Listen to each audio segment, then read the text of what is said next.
Hello friends. तो कैसे हैं आप लोग। स्वागत है आप सबका आपके अपने चैनल एसपीबी स्टडी में। तो फ्रेंड्स, आज हम स्टार्ट करने जा रहे हैं एक नया मज़ेदार सा चैप्टर, रोटेशनल मैकेनिक्स। तो इस चैप्टर में हम बात करेंगे रोटेशन के बारे में, उसके मैकेनिक्स के बारे में। हम समझेंगे कोई बड़ी रोटेशन कब करती है तो उसमें कौन से मैकेनिक्स लगते हैं, इसमें कौन से रूल लगते हैं, इसमें काइनेमेटिक्स क्या होता है।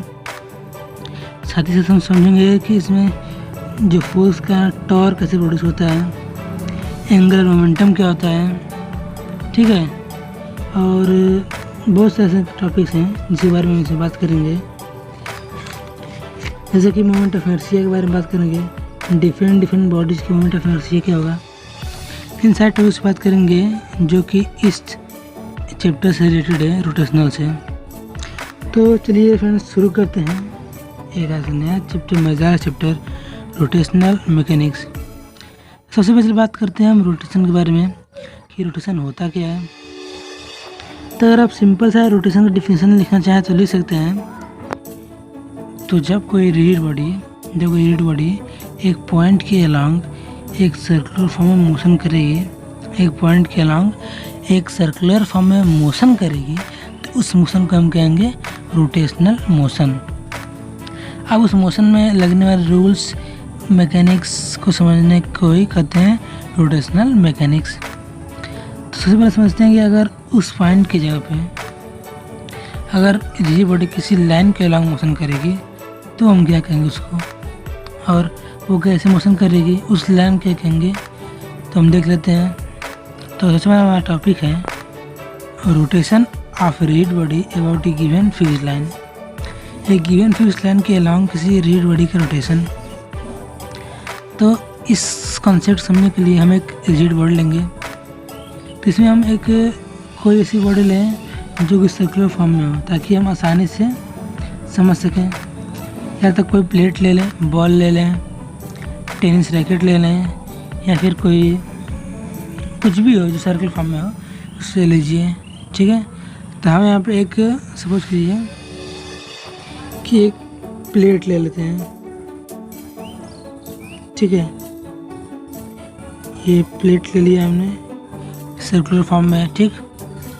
अब इस प्लेट को हम 2 पॉइंट पे अपने हाथों से पकड़ लेंगे।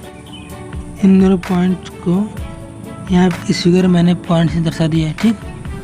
अब इस पॉइंट्स पे दोनों हाथों से पकड़ लेंगे इस प्लेट को, और फिर इसको रोटेट कराएंगे, रोटेट इट, ठीक। इस पॉइंट्स के अलावा रोटेट कराएंगे। तो अगर आप देखेंगे तो समझें कि जो लाइन इन दोनों पॉइंट्स को क्रॉस कर रही है और साथ ही साथ इस प्लेट के सर्कल के पैरामीटर से अटैच हो रही है, उस लाइन के according whole rigid body motion कर रही है, ठीक है। इस रिजिड बॉडी से जितने पार्टिकल्स हैं उन सबका सेंटर्स इस लाइन पे बिलोंग करेगा। इसे हम कर सकते हैं centres of all particle lies on this line. सही पार्टिकल सेंटर जो है इस लाइन पे लाई करेगा। इट मीन्स कि एक फिक्स्ड लाइन है जिसके अलॉन्ग सही पार्टिकल्स रोटेट कर रहे हैं। यही वो फिक्स्ड लाइन है जिसकी बात टॉपिक में ही गई है, एक फिक्स्ड लाइन जिसके अलॉन्ग एक रिजिड बॉडी रोटेट कर रही है, और इस लाइन को कहते हैं हम axis of rotation, axis of rotation. तो अगर एक्सिस ऑफ रोटेशन का डिफिनेशन करना चाहें तो हम कह सकते हैं a displacement of a rigid body in which a given line is held fixed is called rotation of rigid body about the given line and the line itself is called axis of rotation. तो ये line हो गई axis of rotation. अगर हम देखें तो ये सारे पार्टिकल सेंटर हैं, इसमें एक्सिस ऑफ रोटेशन होने के 2 पॉइंट हैं, ठीक है। तो 3 पॉइंट। पहला, ये एक स्ट्रेट लाइन है, ठीक है। दूसरी point, centre of all particle, सभी पार्टिकल के सेंटर इसी लाइन पे लाई करेंगे। Centre of all particles lie on this line, ठीक है। साथ ही साथ जो इनके जो सारे पार्टिकल्स के रोटेशन का जो प्लेन है वो इस लाइन के परपेंडिकुलर है। मतलब हम लिख सकते हैं, third point, plane of all circles is perpendicular to this line, ठीक है। इस लाइन के परपेंडिकुलर सभी सर्कल्स के प्लेन है, मतलब जिस प्लेन में वो रोटेट कर रही हैं प्लेन्स, ठीक। अगर हम चौथी पॉइंट नोट करना चाहें तो हम नोट कर सकते हैं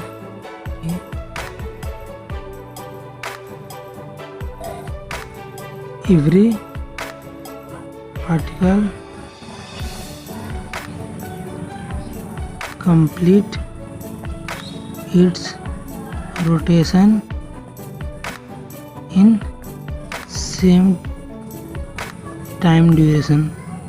सभी पार्टिकल अपना रोटेशन सेम टाइम ड्यूरेशन में ही कंप्लीट करेंगे। तो ये हो गई बात हमारी एक्सिस ऑफ रोटेशन की। एक्सिस ऑफ रोटेशन क्या है कि वो फिक्स लाइन जिसके अलावा एक रिजिड बॉडी सारे पार्टिकल्स मोशन करेंगे। सभी पार्टिकल्स का सर्कल सेंटर होगा, वो इस लाइन पर लाई करेगा। सभी पार्टिकल्स के जो प्लेन होंगे इस लाइन पर परपेंडिकुलर होंगे और सभी पार्टिकल्स एक सेम टाइम ड्यूरेशन में अपना टोटल जो कंप्लीट रोटेशन है वो कंप्लीट करेंगे। और इस लाइन को हम कहते हैं एक्सिस ऑफ रोटेशन। तो ये तो बात हो गई एक्सिस ऑफ रोटेशन की। कर लेते हैं काइनेमेटिक्स, रोटेशनल मोशन में लगने वाले काइनेमेटिक्स के रूल्स के बारे में। इसके लिए सबसे पहले हम क्या करेंगे, rigid rotating rigid body consider करेंगे। सपोज करिए कि ये रोटेटिंग रिजिड बॉडी है, ठीक है, जो कि जेड एक्सिस के अलांग रोटेट कर रही है। जेड एक्सिस का एक्सिस ऑफ रोटेशन है। ये बॉडी जेड एक्सिस के अलांग रोटेट कर रही है, ठीक है। अब हम क्या करेंगे कि हम एक पार्टिकल पी कंसीडर करेंगे। इस होल रिजिड बॉडी का एक पार्टिकल पी कंसीडर करेंगे कंसीडर ए पार्टिकल पी, ठीक। सपोज करिए कि एट टी इक्वल टू 0 पे जो पोजीशन ऑफ पी है वो है पी नॉट। सपोज करिए कि ये पोजीशन है पी नॉट। अब हम पी नॉट से जी एक्सिस पे एक परपेंडिकुलर ड्रा करेंगे। ये हो गया पी नॉट क्यू मीन्स कि P not Q is perpendicular on Z axis, ठीक है। अब अगर इस हम बॉडी को रोटेट कर रहे थे, बॉडी इस पी नॉट क्यू रेडियस मान के पार्टिकल जो है इस पी नॉट क्यू रेडियस मान के इसी जो बनने वाला सर्कल है उसी के अराउंड रोटेट करेगा, ठीक है। ये जो पार्टिकल है एट टाइम टी इक्वल 0 पे पार्टिकल की पोजीशन पी नॉट है। अब मान लेते हैं कि एट टाइम टी पे पोजीशन ऑफ पार्टिकल है वो पी पे है। मतलब कि एट टाइम में पार्टिकल जो है इस पॉइंट पी पहुंचा है। फिर हम पी से भी इस परपेंडिकुलर लाइन जो पॉइंट की है इसको ज्वाइन कर देंगे। पी से मैंने ज्वाइन कर लिया। अब सपोज करते हैं कि लेट जो इन दोनों के बीच एंगल है, let angle P Q P naught equal to theta. मतलब हमने सपोज किया कि एट टाइम टी इक्वल 0 पे पार्टिकल पी नॉट पे है और फिर कुछ टाइम बाद एट टाइम टी पे जो पोजीशन ऑफ पार्टिकल है वो एट पॉइंट पी पे है। तो जो पी क्यू पी नॉट जो एक एंगल प्रोड्यूस कर रहा है उसको मैंने मान लिया एंगल थीटा। और ये एंगल थीटा क्या हो जाएगा, एंगुलर पोजीशन। मतलब कि हम कह सकते हैं ये पार्टिकल पी है थीटा एंगल के साथ रोटेट किया है, थीटा एंगल रोटेट किया है, ठीक है। तो अगर हम एंगुलर पोजीशन की बात करें तो एंगुलर पोजीशन इक्वल टू हो गया थीटा। इट मीन्स जो बॉडी है थीटा एंगल से रोटेट किया है। अब हम अगर ये बॉडी कितना भी एंगल रोटेट करेगी, जितना एंगल रोटेट करेगी वही उसका एंगल पोजीशन होगा। हम जो क्यू पी नॉट है वो इसका इनिशियल पोजीशन है, और इस इनिशियल पोजीशन के बेस पे जितना एंगल ये पार्टिकल मूव करेगी उसको हम फाइंड करेंगे। ये थीटा है। तो ये तो बात होगी एंगल पोजीशन की। अच्छा बॉडी रोटेट कर रही है तो इससे कुछ वेलोसिटी भी होगी, तो यहाँ पे जो वेलोसिटी होगी एंगुलर वेलोसिटी होगी। तो हम देख लेते हैं कि इस पार्टिकल का एंगुलर वेलोसिटी क्या है। हम अगर आप देखें तो एंगुलर पोजीशन टी जो है वो है थीटा, ठीक है। एक टाइम टी पे जो एंगुलर पोजीशन है वो है थीटा। अब अगर एक टाइम इंटरवल डेल्टा टी में, next delta T time interval में जो बॉडी है वो डेल्टा थीटा मूव कर रही है, इट मीन्स कि नाउ अब उसका जो पोजीशन हो जाएगा, अब मतलब एंगुलर पोजीशन जो पार्टिकल हो जाएगा वो हो जाएगा theta plus delta theta. Angular position अब हो गया theta plus delta theta. It means कि उसने डेल्टा टी टाइम में डेल्टा थीटा एंगल चेंज किया है। तो अगर हम एवरेज एंगुलर वेलोसिटी की बात करें during interval delta t, average angular velocity की बात करें, angular velocity during delta t तो हो जाएगा omega equal to d theta by D t, sorry omega equal to delta theta by delta t. Omega को हम एंगुलर वेलोसिटी से divide करते हैं, एंगुलर वेलोसिटी का डिवाइड करने से आता है omega. Angular velocity, angular acceleration, angular position, इन सारे टॉपिक्स की बात हमने circular motion chapter 7 circular motion में की है। तो आप चाहें तो उसकी लिंक मैं डिस्क्रिप्शन में दे दूंगा, उसको भी आप देख लीजिएगा। तो ये तो बात होगी एवरेज एंगुलर वेलोसिटी की। अगर एक टाइम टी पे इंस्टेंटेनियस एंगुलर वेलोसिटी पूछे तो इंस्टेंटेनियस एंगुलर वेलोसिटी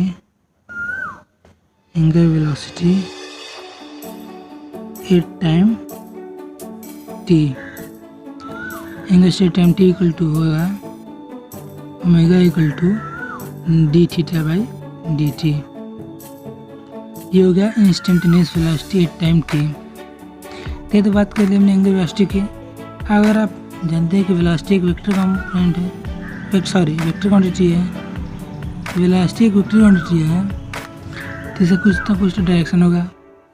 तब इसका एंगुलर वेलोसिटी डायरेक्शन क्या है, तो एंगुलर वेलोसिटी डायरेक्शन निकालने के, एंगुलर वेलोसिटी का डायरेक्शन पता करने के लिए सिंपल से एक रूल है कि अगर आप एक्सिस ऑफ रोटेशन से बॉडी को देख रहे हैं, व्यू कर रहे हैं, तो उस कंडीशन में वेलोसिटी का डायरेक्शन पता करने का सिंपल सा एक दो रूल होता है। तो अगर जो बॉडी है वो अगर एंटी क्लॉकवाइज मोशन कर रही है, एंटी क्लॉकवाइज मोशन कर रही है, तो जो वेलोसिटी डायरेक्शन होगा वो टूवर्ड्स दी व्यूअर होगा, मतलब टूवर्ड्स दी जेड एक्सिस होगा, क्योंकि ये जो व्यूअर है वो जेड एक्सिस के अलाउंग इसको देख रहा है। ठीक, अगर ये क्लॉकवाइज मोशन हो, क्लॉकवाइज मोशन करे, ठीक है, तो उस कंडीशन में जो वेलोसिटी डायरेक्शन होगा वो अवे फ्रॉम व्यूअर होगा, व्यूअर से अवे होगा, मतलब कि जेड एक्सिस के अवे होगा, जेड एक्सिस से दूर जाएगा। अब अगर आपको एंगुलर स्पीड पता करनी हो, सिंपली से आप एंगुलर वेलोसिटी का मैग्नीट्यूड निकाल लेंगे। इट इट मीन्स कि हम लिख सकते हैं angular speed equal to magnitude of angular velocity.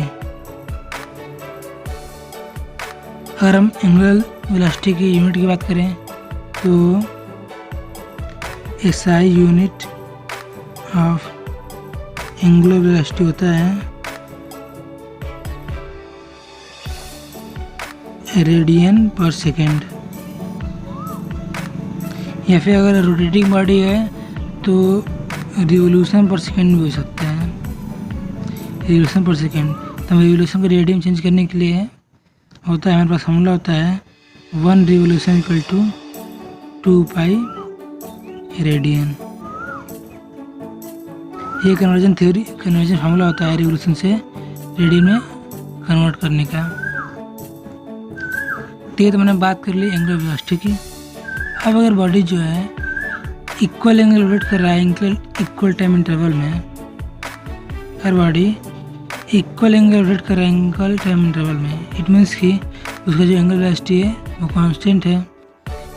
तो उससे हमको ये प्रूफ होता है कि omega equal to d theta by D t equal to constant हो गया। तो अगर omega equal to d theta by D t अगर कांस्टेंट हो जाता है तो हम इसको ये भी लिख सकते हैं theta equal to omega t, theta equal to omega t लिख सकते हैं। लेकिन अगर बॉडी इनका जो एंगुलर वेलोसिटी है वो कांस्टेंट नहीं है, इट मीन्स की जो बॉडी है वो एक्सीलरेट करेगी, ठीक है। तो उस कंडीशन में अगर हम एंगुलर एक्सेलरेशन फाइंड करेंगे तो एंगुलर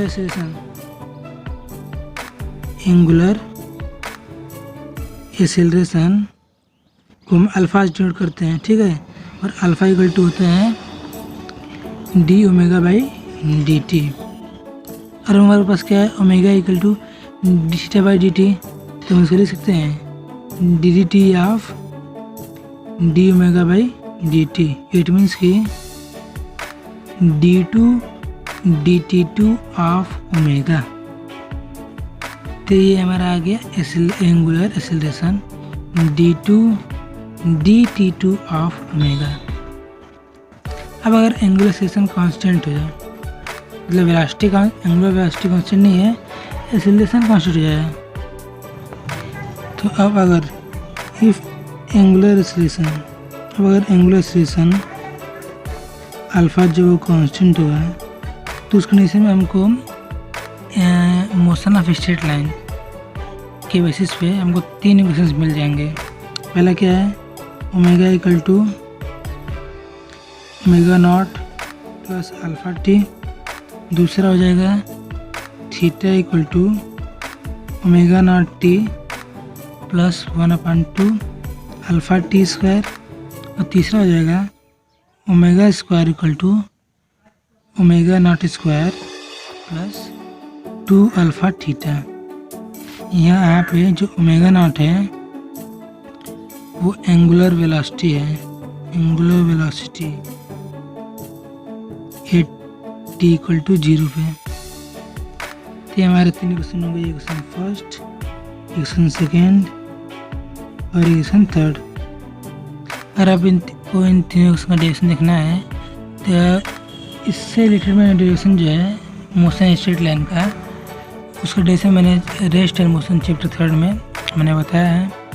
उसकी भी लिंक मैं डिस्क्रिप्शन में दे दूँगा, तो आप चाहें तो उसको भी दे सकते हैं। तो फाइनली हमको ये एंगुलर एक्सेलरेशन के बेसिस पे 3 इक्वेशन मिल गए, जिसका यूज करके हम बॉडी के एंगुलर वेलोसिटी, एंगुलर पोजीशन या फिर एंगुलर एक्सेलरेशन निकालने में यूजफुल हो गए। साथ ही हम इसमें टाइम इंटरवल, टाइम ड्यूरेशन में निकाल सकते हैं, ठीक है।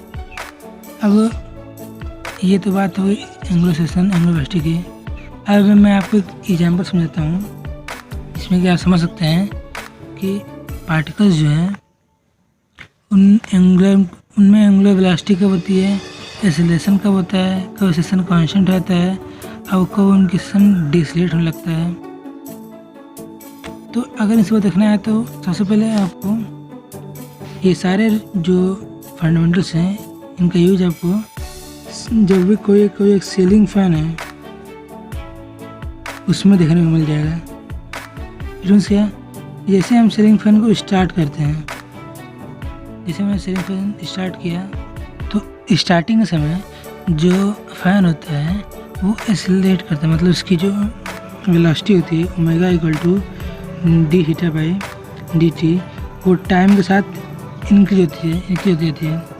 पहले सेकंड में उसका वेलोसिटी थोड़ा कम होगा, दूसरे सेकंड में और ज़्यादा, तीसरे सेकंड में और ज़्यादा, इसे करते करते उसकी एक्सेलरेशन वेलोसिटी जो है वो इंक्रीज हो रही है, उसकी बॉडी एक्सेलरेट हो रही है। ठीक है, लेकिन फिर आप जब अगर कुछ टाइम के लिए रुके हैं, कुछ सेकंड रुके हैं, तो हम देखेंगे कि जो ये एंगुलर वेलोसिटी है, एक्सेलरेशन है, एक्सेलरेशन 0 हो जाएगा और एंगुलर वेलोसिटी कांस्टेंट हो जाएगी।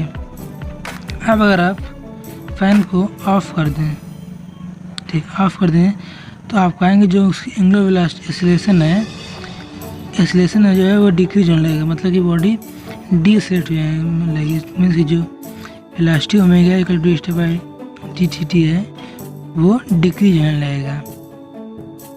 तो ये एक एग्जांपल है जहाँ पे कि आप एंगुलर वेलोसिटी को चेंज होते हुए, कांस्टेंट होते हुए, डिक्रीज होते हुए, मतलब कि बॉडी एक्सेलरेट भी हो रही है, डीएक्सेलरेट भी हो रही है, इसमें देख सकते हैं।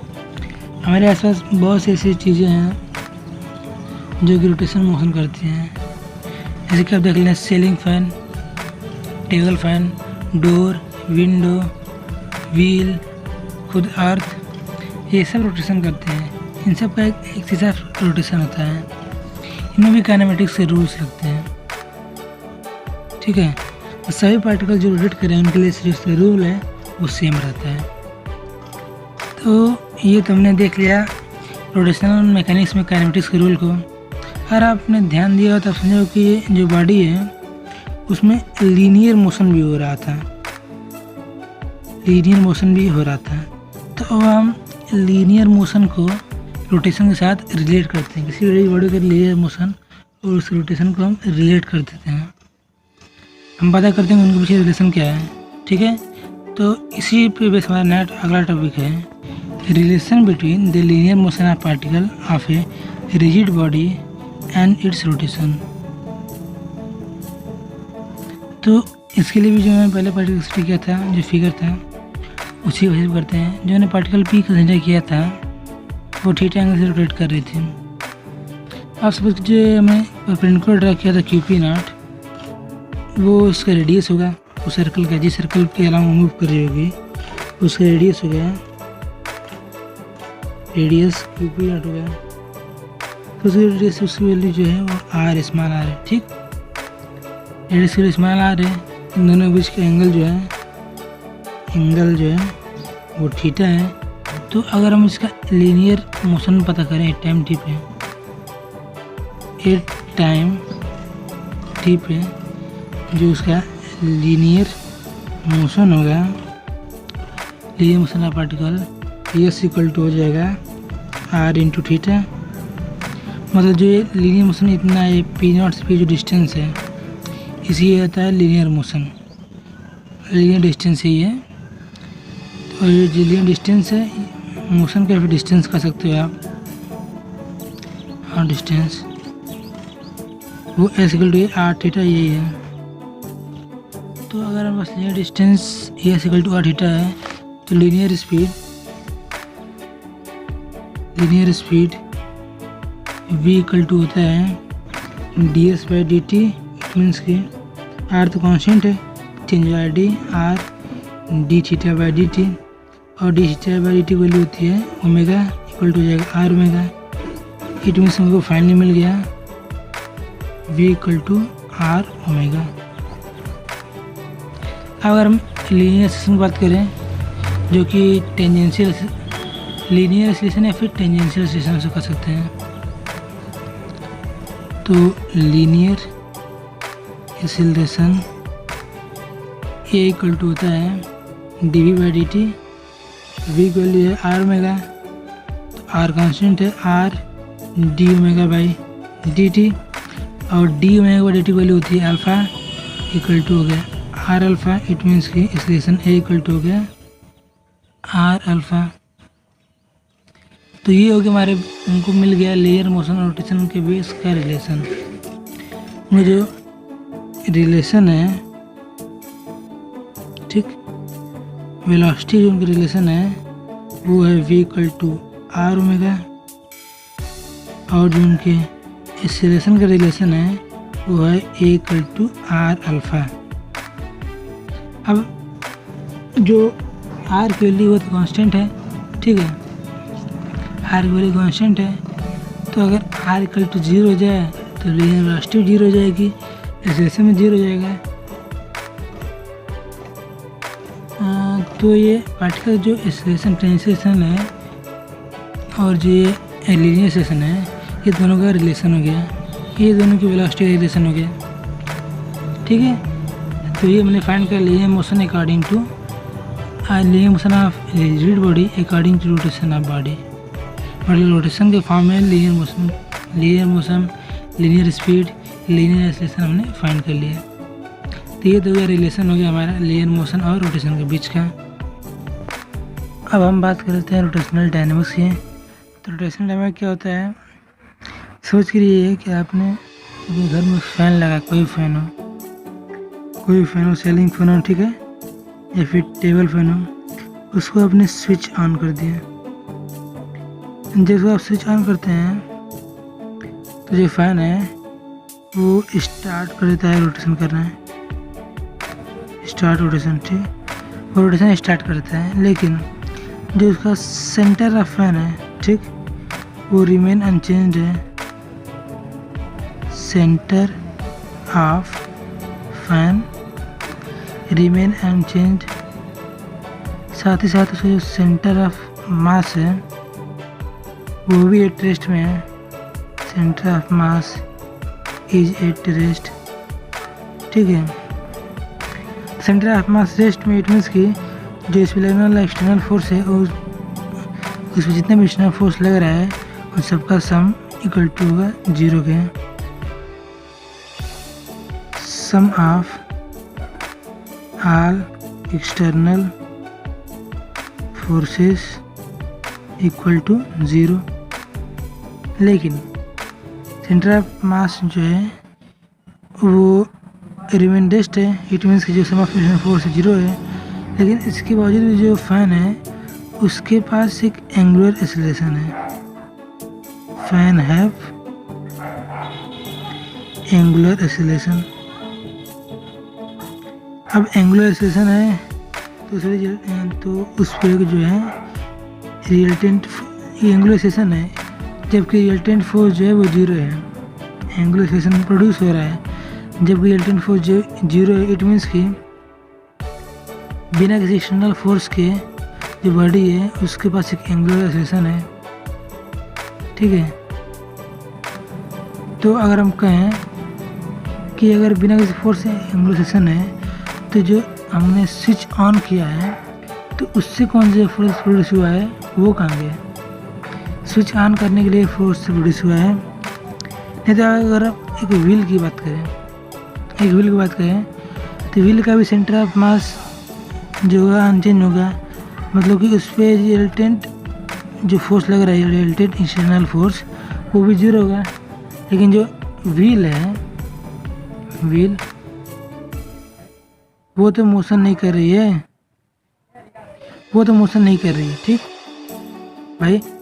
जैसे यहाँ पे फैन मोशन कर रहा है, उसके पास भी बिना एक्सटर्नल फोर्स के एक्सेलरेशन होना चाहिए। तो इससे क्या पता चलता है कि एंगुलर एक्सेलरेशन के लिए हमको टोटल एक्सटर्नल फोर्स की ज़रूरत पड़ेगी।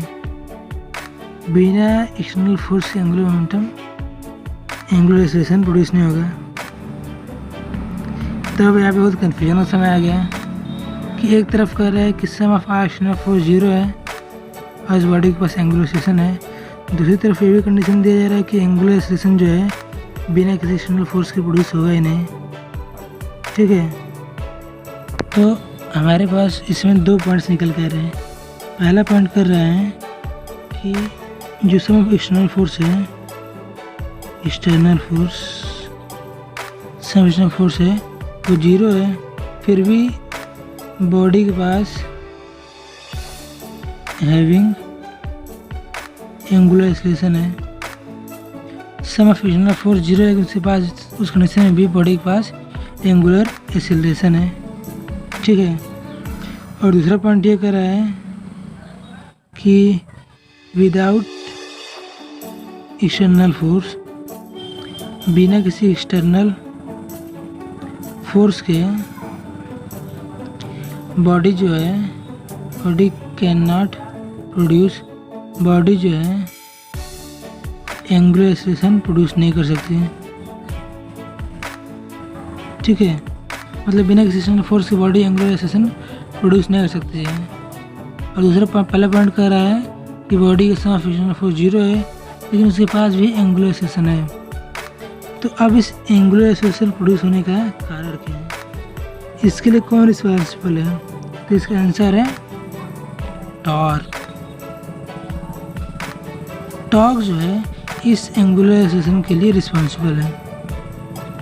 अब ये टॉर्क ने एंगुलर एक्सेलरेशन प्रोड्यूस कैसे किया है, अगर समझना चाहें तो हम समझेंगे कि ये किसी फोर्स के कारण टॉर्क कैसे प्रोड्यूस हो रहा है। मतलब टॉर्क है force about the axis of rotation. Suppose के लिए हमारा यही अगला हेडिंग है, टॉपिक है torque of force about the axis of rotation.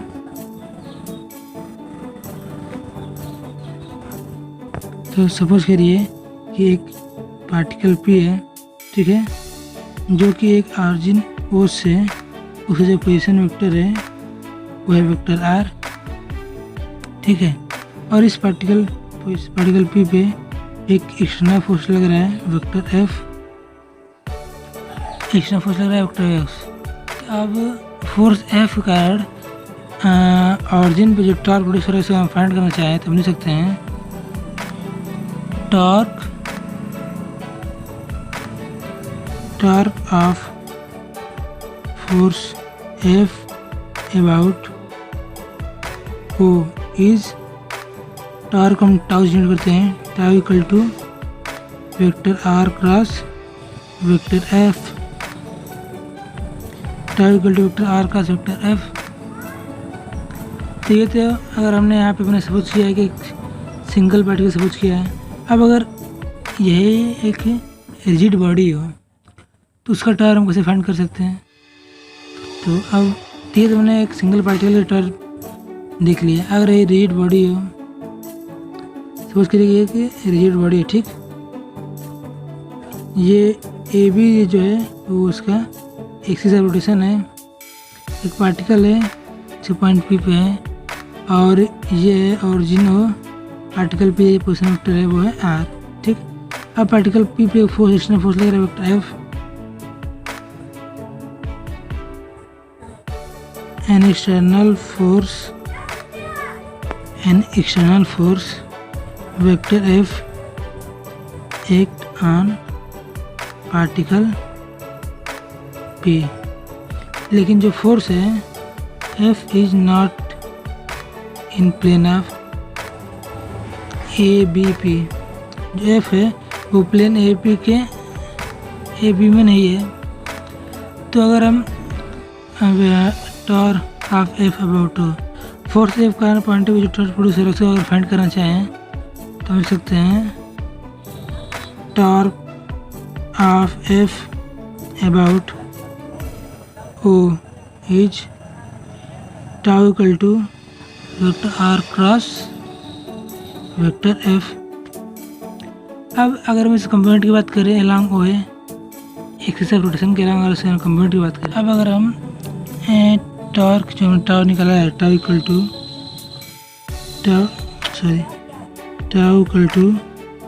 Vector R cross vector F। ठीक, तो अगर हम ये अलॉन्ग है अबाउट है सेंटर O के, ठीक, अगर हम ऐसे कंपोनेंट की बात करें तो इस टॉर्क जो कंपोनेंट होगा अलॉन्ग O है वो torque of F about O के इक्वल होगा। मीन्स की component along OA is called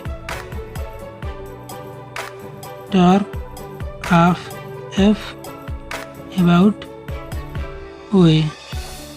ठीक, मतलब इस टॉर्क का OA के अलॉन्ग जो कंपोनेंट होगा इस फोर्स कारण OA के अलॉन्ग टॉर्क के इक्वल होगा।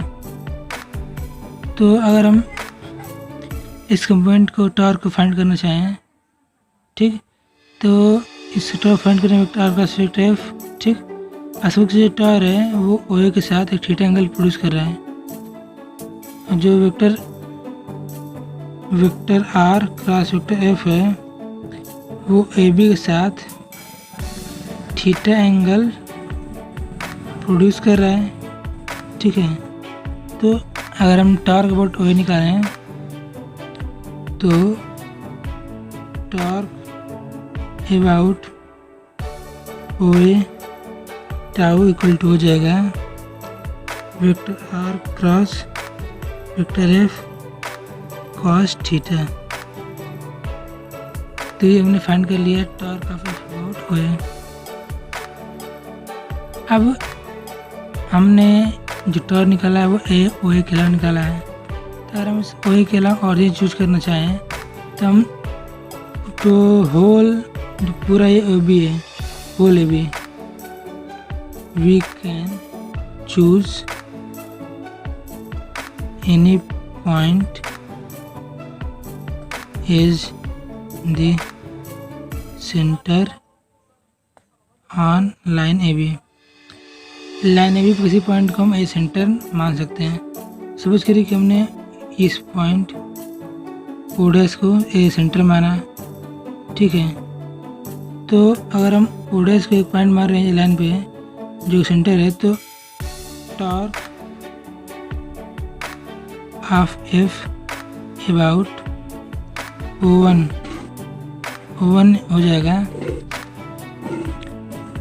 Vector O1P cross vector F। और हम वेक्टर वेक्टर O1P को लिख सकते हैं vector O1O plus vector OP, vector O1O plus vector OP whole cross vector F। इसको हम सिंप्लीफाई करें तो हम लिख सकते हैं O1O vector 1O cross vector F plus vector OP cross vector F। ठीक, अगर हम vector O1O cross F component की बात करें तो इसके पास कोई कंपोनेंट नहीं होगा अलॉन्ग AB के। O1 vector O1 cross F perpendicular to होगा O1 वेक्टर O1O के। इट मीन्स कि इसका AB के अलॉन्ग कोई कंपोनेंट नहीं है, नो कंपोनेंट। ठीक है, इट मीन्स कि जो वेक्टर O1P क्रॉस F का जो कंपोनेंट होगा वो इक्वल टू होगा vector OP cross vector F के। तो मैंने बात कर ली vector OP cross vector F पे। अब हम कुछ स्पेशल केस देख लेंगे। ठीक है, स्पेशल केस क्या है? हम स्पेशल केस फर्स्ट रखते हैं। केस फर्स्ट क्या कहता है कि if vector F parallel to जाएगा वेक्टर AB के, इट मीन्स के बारे में पास का था vector R cross vector F जो है वो परपेंडिकुलर टू है वेक्टर F के। इट मीन्स कि पहले मेरे पास था vector R cross F vector F के परपेंडिकुलर है। अब now vector F parallel to है वेक्टर AB के, तो vector R cross vector F perpendicular हो जाएगा AB के। इट मीन्स कि component of vector R cross vector F along vector AB is 0। अब हम सेकेंड केस बात कर लेते हैं। सेकेंड केस कहता है कि इफ़ F इंटरसेक्ट करता है AB को, तो उस कंडीशन में टॉर्क का कंपोनेंट क्या होगा। ठीक, सपोज कीजिए कि ये लाइन है एक्सिस है AB, ये पार्टिकल P है, ये ओरिजिन O है, ये पार्टिकल P का है, वो इसमें वेक्टर R है। ठीक, और ये इसी के अकॉर्डिंग फोर्स है वेक्टर एफ, ठीक। तब एफ ए बी को इंटरसेक्ट कर रहा है, ठीक। तो एफ ए बी को ऑरिजिन पे इंटरसेक्ट कर रहा है, तो हमारा position vector I equal to है वेक्टर ओ पी, ठीक। और जो फोर्स वेक्टर एफ है ये दोनों सेम लाइन में है, इट मीन्स की थीटा इक्वल टू हो जाएगा 0 डिग्री। एंड अगर दोनों बीच एंगल निकालना चाहे तो थीटा इक्वल टू हो जाएगा 0 डिग्री। तो torque of F about O equal to होता है vector R plus vector F. तो vector R plus vector F की हो जाएगी 0। Hence this is a component भी कंपोनेंट along OA भी होगा 0, और टॉर ही 0 होगा तो इसका कंपोनेंट भी 0 ही होगा। तो ये सेकेंड केस की बात करें जब एफ जो है ए बी को इंटरसेक्ट कर रहा है। हम थर्ड केस को देख लेते हैं जहाँ पे एफ जो है ए बी के परपेंडिकुलर है। Case third, if vector F जो है परपेंडिकुलर टू है वेक्टर ए बी के, ठीक, but not intersect. Vector F vector A B के परपेंडिकुलर है लेकिन ये दोनों एक दूसरे को इंटरसेक्ट नहीं कर रहे हैं। ऐसा जो केस होता है ये 3 डायमेंशनल केस होता है, 3D केस है, ठीक। तो इसलिए जो अगर एफ जो है ए बी को ये परपेंडिकुलर है लेकिन इसको इंटरसेक्ट नहीं कर रहा है, तो इन सब लाइन्स को कहते हैं स्क्यू लाइन्स। मतलब कि अगर दो नॉन पैरेलल्स और नॉन इंटरसेक्टिंग लाइन्स को हम कहते हैं स्क्यू लाइन्स। तुमको एक तो नेट टर्म पता चला है स्क्यू लाइन्स के बारे में। तो स्क्यू लाइन क्या होता है कि 2 non parallel and non intersecting lines are called skew lines. 2 non parallel और नॉन इंटरसेक्टिंग लाइन्स को कहते हैं स्क्यू लाइन्स। हम आपस से बात करते हैं अपने इस केस की। सबसे पहले हम क्या करेंगे कि पार्टिकल रिजिड बॉडी को शुरू करेंगे। उसकी रिजिड बॉडी है, ये एक्सिस है ए बी, ये ए बी एक्सिस है, ठीक है। ये पार्टिकल पी है, ये इस पार्टिकल का ऑरिजिन ओ है, ये पोजीशन वेक्टर आर है, और इससे फोर्स लग रहा है वेक्टर एफ इस डायरेक्शन में, जो कि कहीं ना कहीं अगर इसको हम बैकवर्ड ले जाएंगे तो ये इस ए बी पे परपेंडिकुलर होगा, ठीक है। हमारे पास कंडीशन क्या है, एफ परपेंडिकुलर टू है ए बी के, ठीक। ओ पी इक्वल टू है आर। तो अगर हम टॉर्क की बात करें तो torque of F about O equal to हो जाएगा tau equal to vector R cross vector F, जिसको मिल सकते हैं O P vector O P का वेक्टर एफ, ठीक है। अब जैसे कि हमने इसको पीछे ले गए थे तो ये फोर्स है कहने के परपेंडिकुलर है। तो अगर हम इसको परपेंडिकुलर शो कर रहे हैं, सपोज करिए कि इस पॉइंट ओ से ये जो फोर्स है इस पर परपेंडिकुलर ड्रा कर देते हैं। पॉइंट ओ से हमने एस फोर्स पे इस पर एक परपेंडिकुलर, पॉइंट ओ से हमने फोर्स पे एक परपेंडिकुलर ड्रा कर दिया 8 पॉइंट एस, इट मीन्स की O S is perpendicular on F. साथ ही साथ ओ एस जो है परपेंडिकुलर है एक्सिस ऑफ ए बी पे, इट मीन्स कि ये शो करते हैं कि ओ एस जो है एक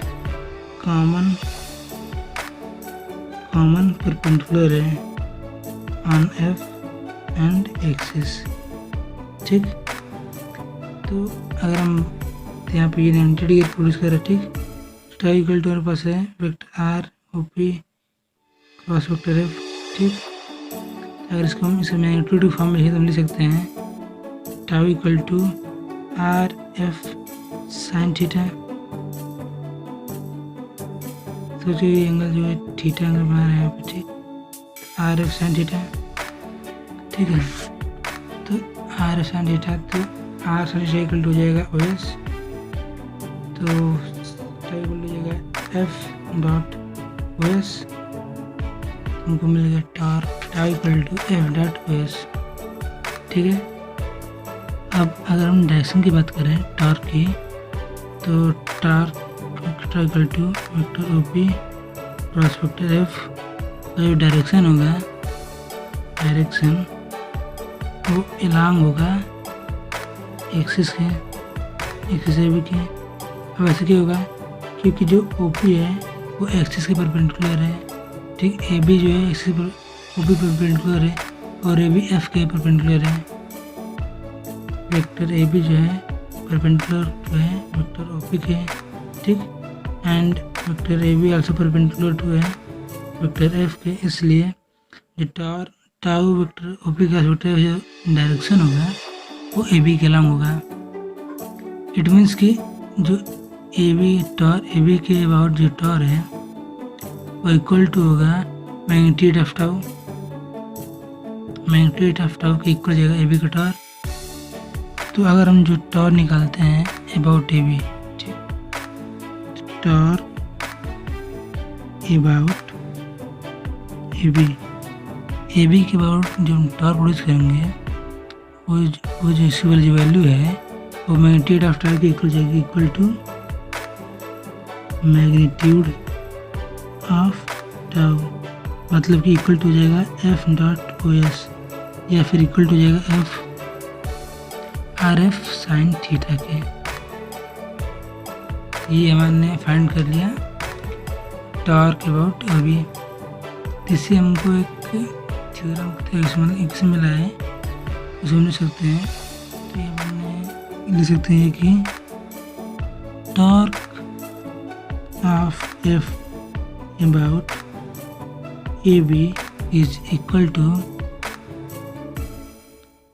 magnitude of F cross length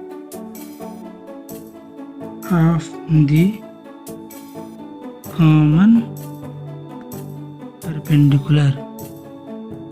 और जो कॉमन परपेंडिकुलर क्या है, कॉमन परपेंडिकुलर हमारे पास कॉमन परपेंडिकुलर है ओ एस, इसको लीवर आर्म या फिर मोमेंट आर्म में करते हैं after, it means it is also called lever arm और moment arm of the torque. Friends, आज इस वीडियो में बस इतना ही। इस वीडियो में हमने क्या समझा, हमने रोटेशन के बारे में समझा, एक्सिस ऑफ रोटेशन के बारे में समझा, लीनियर मोशन और रिजिड बॉडी रोटेशन के बीच में रिलेशन को फाइंड किया, रोटेशन और डायनेमिक्स के बारे में समझा, टॉर्क के बारे में हमने पढ़ा। अब अगले चैप्टर में हम पढ़ेंगे tau equal to I alpha के बारे में, एंगुलर मोमेंटम के बारे में, हम बेंडिंग ऑफ साइक्लिस्ट के बारे में, मोमेंट ऑफ इनर्शिया के बारे में। इन सभी टॉपिक्स को हम अगले वीडियोज़ में पढ़ेंगे। फ्रेंड्स, अगर आपको वीडियो पसंद आई हो तो लाइक करिएगा, शेयर करिएगा और हमारे चैनल को सब्सक्राइब करिएगा। और अगर आपको कोई भी डाउट्स हो या कोई भी मुझे आपको कुछ कहना हो तो आप कमेंट सेक्शन में ज़रूर करिएगा। तो फिर मिलते हैं नेक्स्ट वीडियो में, तब तक के लिए बाय बाय।